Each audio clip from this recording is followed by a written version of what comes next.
కశ్యప ప్రజాపతి ఇంటికి వచ్చిన తరువాత యోమీ భర్త సమే గురు తం నిత్యమనురక్తాస్మి యథారూపాం సువర్చల అంటుంది సీతమ్మ రామాయణంలో.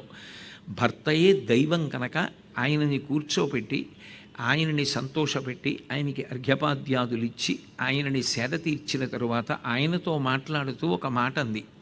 ఎండకన్నిరుగని ఇంద్రుని ఇల్లాలు పలుపంచలను జాలి పడెను నీడు త్రిభువన సామ్రాజ్య విభవమ్ము కోల్పోయి దేవేంద్రుడడవుల తిరిగెనీడు కలిమి గారాబు బిడ్డలు జయంతాదులు శబరార్భకుల వెంట చనిరినీడు అమరుల కాధారమౌ అమరావతి అసురుల కాటపట్టయ్యనీడు బలి జగముల నెల్ల బలియుచునున్నాడు వాని గిలువరాదు వాసవనకు యాగభాగమెల్ల అతడాహరించును కడగి దేవతలకొక్క కడియనీడు అంది.